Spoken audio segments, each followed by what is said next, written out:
Nagbigay pahayag si COMELEC Chairman George Erwin Garcia hinggil sa mga paghahanda at pagbabawal ng komisyon para sa nalalapit na barangay at sangguniang kabataan eleksyon na magaganap sa ika-30 ng Oktubre. Kabilang sa mga paghahanda na ginagawa ng komisyon ay ang pagbabantay sa mga bagong pamamaraan ng vote buying.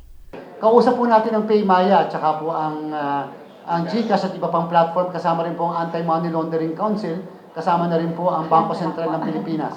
At magsasabit po sila sa amin ng mga listahan without violating the Bank Secrecy Act. And at the same time, the right to privacy. Hindi po natin iba-violate yan. Samantala, kung sakali mang hindi tumupad ang guro sa kaniyang tungkuling maglingkod sa araw ng eleksyon ng walang rason, nagbigay ng paliwanag si COMELEC Chair George Erwin Garcia ukol rito. Kung wala pong valid reason, yung po isang election offense na may kulong din na 1 hanggang 6 na taon. Kung hindi sila magre-report. Madami po kasi minsan, lalo sa may bandang areas ng Mindanao, hindi nagre-report kasi nabayaran. Hindi magre-report dahil sa tinakot, pati yung pamilya. Kaya nga po minsan nag-report naman, 3 ang pinroclaim. Madami pong ganon. Magkakaiba at bahala na ang COMELEC mag-resolve kung sino ang tamang dapat na proclaim. Naiintindihan din po yung natin ang kalagayan talaga nila, yung ating mga guro. Kaugnay nito ay sinabi ni Garcia na hindi ito regular na trabaho ng mga guro at sila pa ang karaniwang nakatatanggap ng mga threats mula sa ibang kandidato dahil sa resulta. Ngayon po, libre namin ibibigay yung serbisyo ng PAW.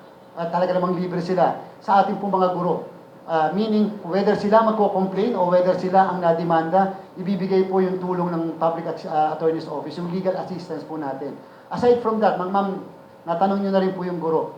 Alam niyo po ba ang dapat na tinatanggap ng mga guro sa barangay and SK lang? 6,000 sa chairman, 5,000 sa member. Isipin niyo naman po, magsiservisyo ka hanggang madaling araw to madaling araw, 6,000 and 5,000.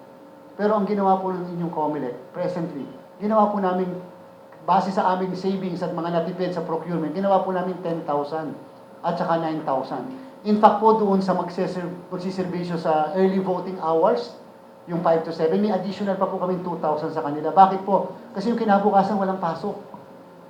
Walang pasok po yun, November 1 po yun eh. Hanggang November 2 walang pasok. So kahit paano man, may pambaon man lang yung mga guro natin na magseserve.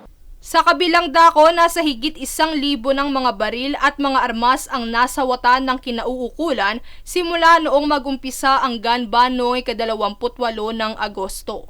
Yung pong nangyari sa Malabang, Lanao del Sur.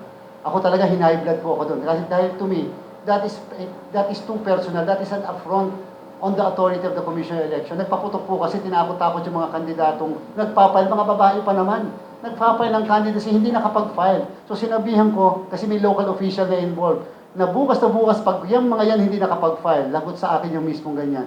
Tapos pinahunting ko talaga yung mismong nagsumurrender. Dahil alam nila ang mangyayari sa kanila pag hindi sila sumuko kaagad. Dagdag pa niya na importante ang agarang pagkilos at ang pagpredikta sa mga lugar kung saan posibleng magkaroon ng gulo, partikular na sa Mindanao dahil sa pagkakaroon ng mga clan wars dito.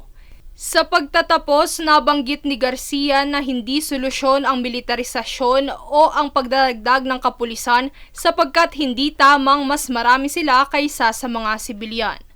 Princess Castro, nag-uulat para sa One Media Network.